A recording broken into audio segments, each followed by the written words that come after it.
Okay, so kwento ko lang sa inyo no, kahit hindi kayo nagtatanong. Nandito ako ngayon, landed ako sa may Oslo Airport.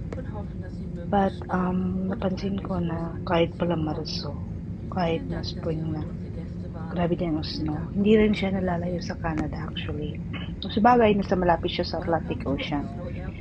Anyways, napansin ko na ang langit at ang lupa, the clouds, so clear. Pero ang lawak-lawak na kanilang airport. Alam mo yun. Pero wala masyadong eroplano.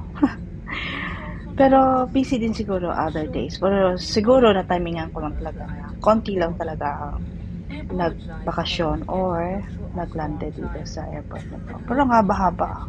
At ang haba na ikot-ikot namin. Pero medyo delayed, but then we're all safe and sound.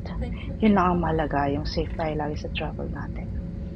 At excited na ako kung anong meron at kung ano pa ang mangyayari sa aking holiday. But anyways, it's a good experience naman. Ang isip ko kasi, parang akala ko lang pala yun. Pero pareho pa rin pala ng Canada. Pero excited ako habang naglalakad pa lang ang eroplano.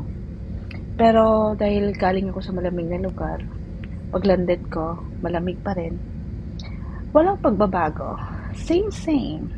But anyway, the only thing is, iba naman ang scenery, iba ang place nila, iba ang kanilang mga pagkain dito na ma-discover natin. I'm excited sa chocolate and mga tanawin nila.